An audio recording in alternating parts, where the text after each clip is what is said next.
মুরগি খামার করতে হলে অবশ্যই এই 4টি বিষয়ে জানতে হবে। ১ নাম্বার, মুরগির জাত ও ওজন বৃদ্ধির সময়কাল। সোনালী, টাইগার বা দেশি মুরগি তুলেছেন তা কত দিনে বিক্রির উপযোগী হয় এবং কতটুকু খাবার খেয়ে তার ওজন কত কেজি হয় তা নিখুঁতভাবে জানা।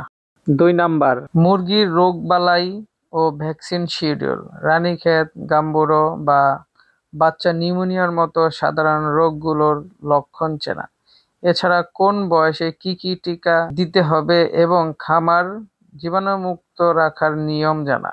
৩ নাম্বার, ফিড ও আনুষঙ্গিক খরচের বাজেট।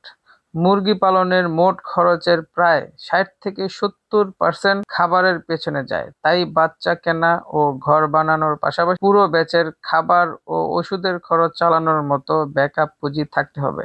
৪ নাম্বার, বিক্রির পরিকল্পনা। আপনার এলাকায় কোন মুরগির চাহিদা এবং দাম বেশি?